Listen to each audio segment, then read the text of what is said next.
Alright guys, welcome back. Welcome back to the channel. Another episode of OCB. What we have today is a gun review on this Savage Impulse chambered M300 Win mag. Full logistics. To get the logistics out of the way, go ahead and like, subscribe, check out the notifications in the box below, and let's get started. I guess full disclosure, we do have a Vortex optic on top. We do have a muzzle brake on the end and a Savage gun. I do not get paid by anybody, obviously. But what we do have is a gun review on the Savage Impulse. We do have some big things coming to the channel, so this is going to be a part of that. I wanted to do a review. See, if y'all don't know, the Savage Impulse is a straight pull bolt action. And what that is that is a straight back, straightforward pull. It's a lot different than the up, back, forward, down motion. Very good shooting gun, very nice gun. I'm gonna go ahead and get the negatives out of the way. We had some feeding issues, as you can see in this clip right here.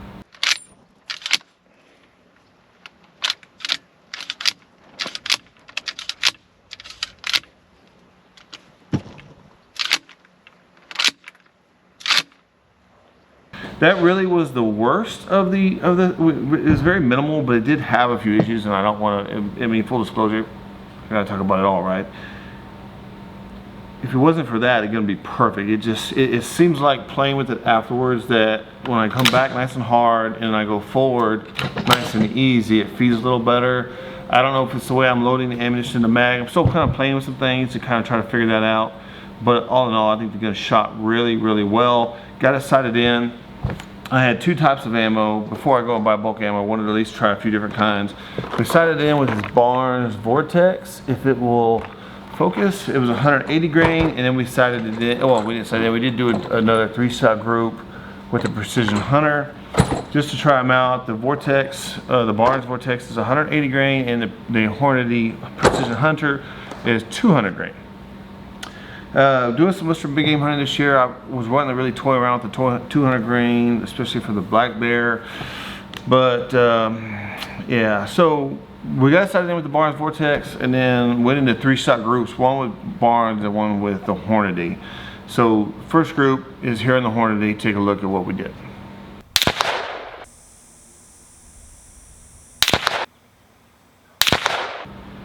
So a 4-inch group it's not any good. You can't, it's just morally and ethically, I wouldn't advise to use that. Even at 100 yards, when you have about a 6-inch window for the lungs, I don't know, it's just 4 inches. I mean, you could probably get away with 100 yards. I just don't recommend it. I feel like you need to know where that bullet's going to hit at all times. So then we went into the 3-shot group with the Barnes Vortex, and here's how we did.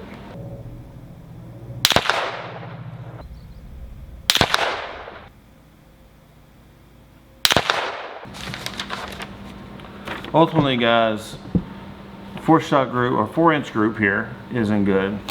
This right here is a 1/4-inch group. This right here is acceptable. This right here is a sub-MOA rifle, sub-MOA gun, and I really can't complain with that. Never heard of Barnes necessarily. Never heard of Barnes ammunition until this gun. It shoots it really well. I do like Hornady ammunition. It just did not shoot good in this gun.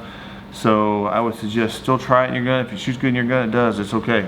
It's just guns are picky. Guns, they like certain ammunition, and it's your job to find the ammunition that it likes the best. That way you can do the most precise, most ethical shot you can do. But before we end this video, I did want to see some ballistics gel. I did want to see some pop, some kinetic energy. So what we did is we had a couple of stacks of wood, and then we put a ballistic gel on top of that, and we put a clay block behind that because I wanted to see. I knew ballistic gel would not stop the bullet. I wanted to see the wound channel, but I also wanted to see what it would have enough energy after going through that ballistic gel, what it would do to the clay block, and this is what happened.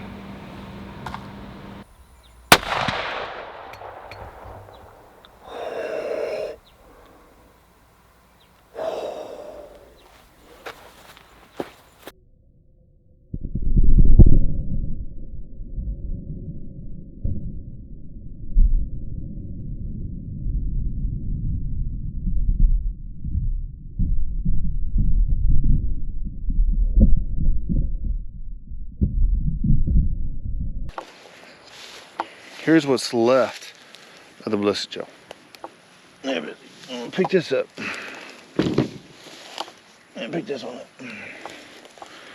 So completely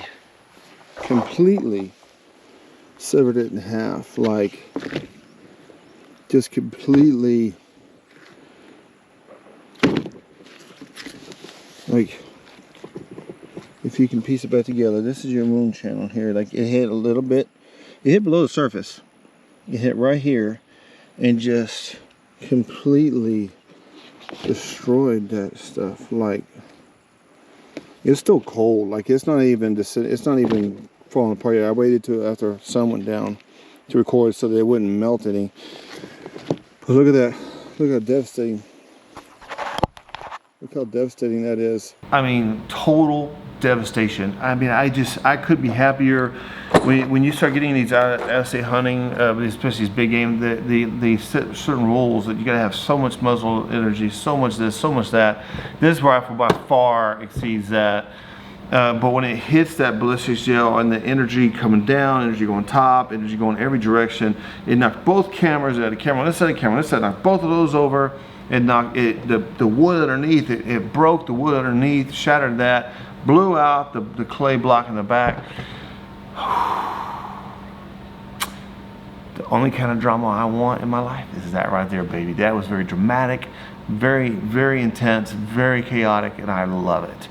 This gun, hopefully it's gonna be a big part of the channel. I'm hoping I can get the feeding issues, because your second shot, your follow-up shots, your third follow-up shot, if you need them, you kind of need to be fast. And so I gotta work out the feeding issues, but other than that, the rifle shoots great, a 1/4 inch MOA at 100 yards. Man, I would be very comfortable shooting out to 600, maybe even beyond. But the biggest thing is you need to be as ethical as you can be when you're shooting a rifle, and being precise is important. So that being said, thank you for watching, thank you for subscribing, and I love you guys. I'll see you next time.